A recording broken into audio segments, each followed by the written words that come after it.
बहुत समय पहले एक छोटा सा गांव था, सपनोपुर। यह गांव हरे भरे खेतों, साफ नदियों और हवा में ताजगी के लिए जाना जाता था। यहाँ के बच्चे सुबह उठकर पक्षियों की चहचहाहट सुनते, नदियों में खेलते और मिट्टी के घरों के बीच दौड़ते। गांव के लोग सरल थे, लेकिन उनके दिल बहुत बड़े थे। वे एक दूसरे की मदद करते और छोटी छोटी खुशियों में खुश रहते। जेएस गरीब था।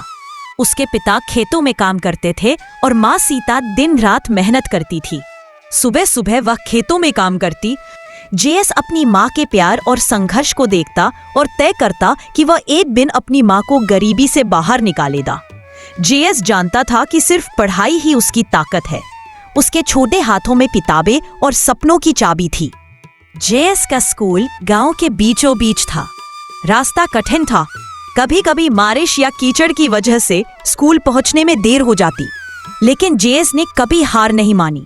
स्कूल में कुछ बच्चे जेएस के पुराने कपड़ों और जूतों पर हंसते, पर जेएस हमेशा मुस्कुराता और सोचता।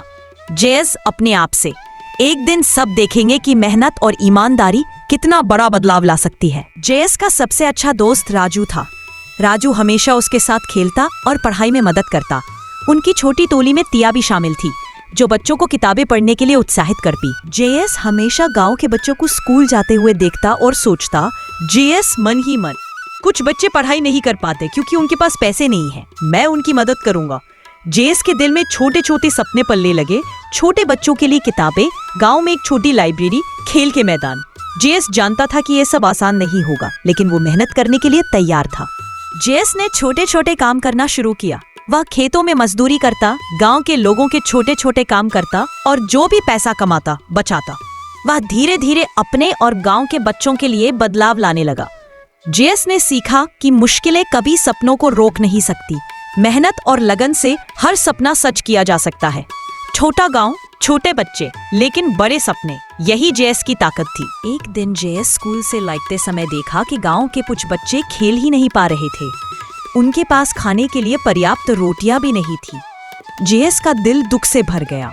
जेएस, माँ, मैं इन बच्चों के लिए कुछ करूंगा। मैं उन्हें पढ़ाई और खुशियों का मौका दूंगा।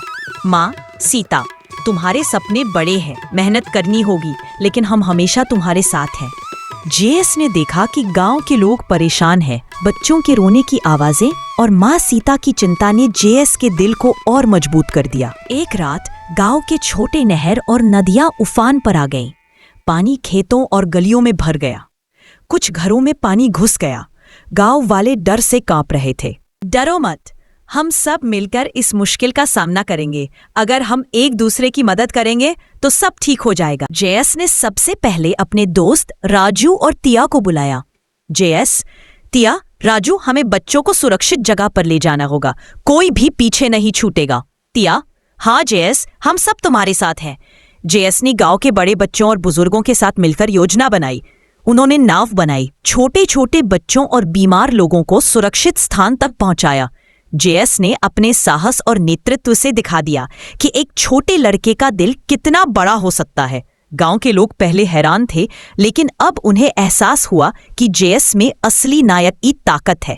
बच्चों की पढ़ाई की शुरुआत। लाइब्रेरी तैयार होते ही जेएस और तिया ने बच्चों को पढ़ाना शुरू किया। छोटे छोटे बच्चे किताबें पढ़ने आए। पहले तो उन्हें समझ नहीं आता था कि पढ़ाई कितनी मजेदार हो सकती है, लेकिन जेएस ने खेल, गाने और कहानियों के जरिए उन्हें सीखना सिखाया। बच्चों के चेहरे पर खुशियां लौट आईं। जेएस बच्चों से, देखो बच्चों, किताबें केवल शब्द नहीं है, ये सपनों की चाबी है। आप इन्हें पढ़कर अपने भविष्य के रास्ते खोल सकते हो। तिया, हर बच्चा पढ़ सकता है, बस जरूरत है तो मेहनत और प्यार की। जेएस और तिया के प्रयासों से गांव के बच्चे धीरे धीरे पढ़ाई में आगे बढ़ने लगे। उनके मन में उम्मीद की किरण जगी। छोटे छोटे सपने अब धीरे धीरे सच होने लगे थे। पहली सफलता की खुशी। जेएस ने देखा कि कुछ बच्चे जो पहले किताबों से डरते थे, अब स्वयं पढ़ाई में लग गए। राजू ने बच्चों के लिए खेल और मनोरंजन भी जोड़ दिया, जिससे पढ़ाई मजेदार हो गई। जेएस ने महसूस किया कि परिवर्तन केवल मेहनत और प्रेम से आता है।